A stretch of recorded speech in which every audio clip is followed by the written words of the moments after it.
করবেন, যত সুন্দরভাবে আপনি বসে থেকে শ্রবণ করবেন তত সুন্দরভাবে আপনি বুঝতে পারবেন ইনশাআল্লাহ। আসুন একটু আমরা সকলে বোঝার চেষ্টা করি। আমি আপনাকে আমার বক্তব্যটি ভালোভাবে শ্রবণ করার জন্য অনুরোধ জানাচ্ছি। আপনাদের প্রতি আমার উদাত্ত আহ্বান যে আপনারা এক খেয়ালে চেয়ে থেকে ভালোভাবে শ্রবণ করুন, আপনার কিছু না কিছুই উপকার হবে ইনশাআল্লাহ। আমি আপনাকেই বলছি, আপনি একটু ভালো করে চেয়ে থেকে শ্রবণ করুন। এবং যারা মাইক্রোফোনের আওয়াজ শ্রবণ করছেন, আমি আপনাদেরকে সকলকে দাবি জানাচ্ছি, আপনারা এখানে ওখানে ছড়িয়ে ছিটিয়ে না থেকে এই মজলিসে এসে বসুন। প্রচার করা হয়েছে, পোস্টার দেওয়া হয়েছে, হ্যান্ডবিল ছিটানো হয়েছে, কোন বক্তা আসবে না আসবে এই মতো ভাবে ছিটানো হয়েছে যাতে আমরা মানুষকে একত্রিত করতে পারি এই মতো ভাবে।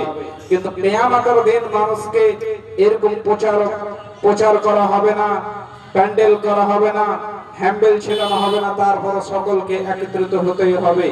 সেই দিক থেকে একটু ভয় রেখে আসুন আল্লাহর দিকে আমরা একটু ফিরে আসি। আসুন আমি আপনাকে আমার বক্তব্যের বিষয়টি ভালোভাবে বুঝিয়ে তুলি। প্রথমত আমি যে আয়াতটি পড়েছি সেটি হচ্ছে রব্বি হাবলি মিনাস সালিহিন। ইব্রাহিম আলাইহিস সালাতু ওয়াস সালাম একজন নবী ছিলেন। তিনি ছিলেন একজন নবী। তিনি বলেছিলেন, আল্লাহ তুমি আমাকে একটি সুসন্তান দাও।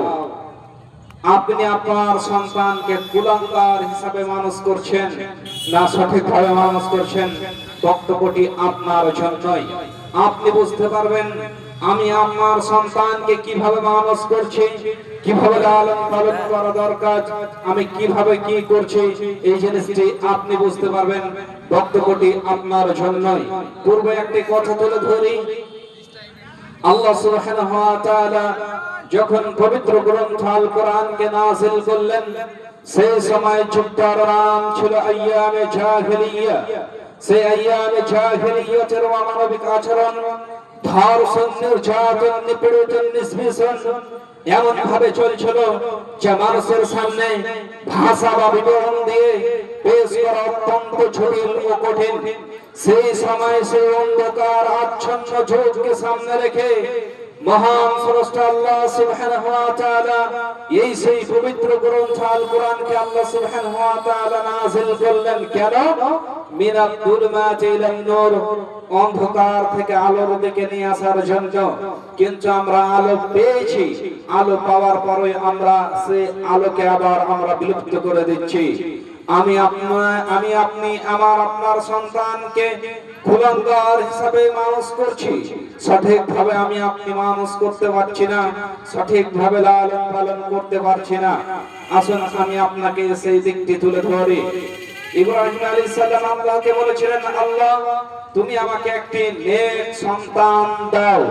তখন আল্লাহ তার পর আয়াতেই বলছেন, আল্লাহকে বলছেন, আল্লাহ তুমি আমাকে রব্বি হাবলি মিনাস সালিহিন, আল্লাহ তুমি আমাকে একটি নেক সন্তান দাও। তারপরে আল্লাহ সুবহানাহু ওয়া তাআলা তিনি বলছেন, ফাবাশশারনাহু বিগুলামিন হালিম, আমি তোমাকে একটি নেক সন্তানের সুসংবাদ দিলাম।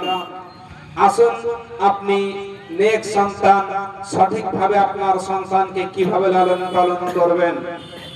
প্রথমত একজন পুরুষের কর্তব্য, প্রথমত একজন ছেলের কর্তব্য যে তাকে নেক স্ত্রী দেখে বিবাহ করতে হবে। এই মর্মে আল্লাহ সুবহানাহু ওয়া তাআলা কোরআনের মধ্যে বলেন, রব্বানা হাব লানা মিন আজওয়াজিনা ওয়া যুররিয়্যাতিনা কুররাতা আইনিন ওয়াজআলনা লিল মুত্তাকিনা ইমামা।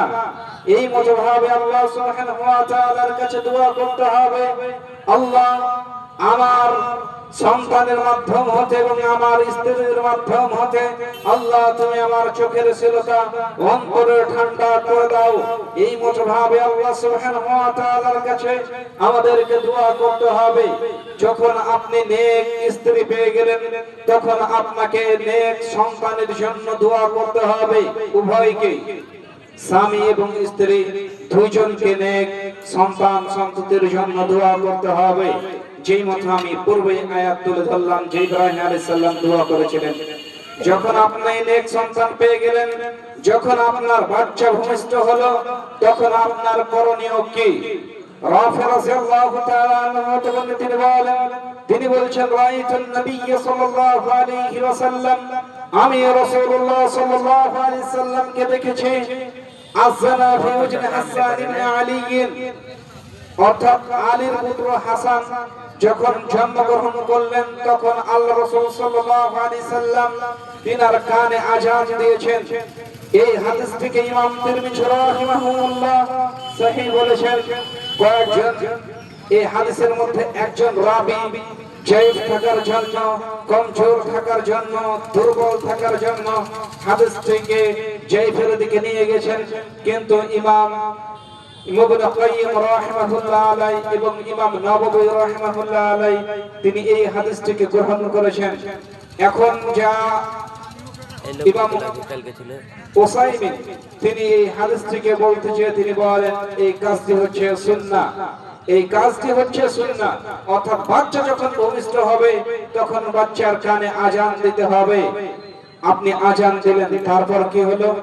আপনার আরো দায়িত্ব বেড়ে যাচ্ছে আপনার সন্তান সন্ততির প্রতি।